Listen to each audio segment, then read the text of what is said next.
Totoo po ba minsan, kailangan pang may naghihingalo na para magkasundo pa yung mga magkakagalit sa pamilya eh. Totoo po ba? Nangyayari yon? Lalo na sa mga magkakapatid. Minsan, ang tagal-tagal nang nagkakagalit. Kailangan pang may mangyaring hindi maganda para magkasundo. At totoo po ba minsan, kailangan pang may nakaburol sa pamilya bago magkasundo ang mga magkakapatid.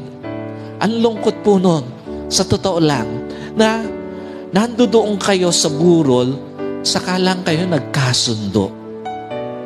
Napakalungkot na mukha ng mga magkakapatid na minsan kailangan pang may mawala para magkasundo. Nakita ko po, parang napaka-irony minsan na it takes another wounds to take away the former wounds. Sometimes, minsan kailangan pang masaktan para mawala yung dating sugat.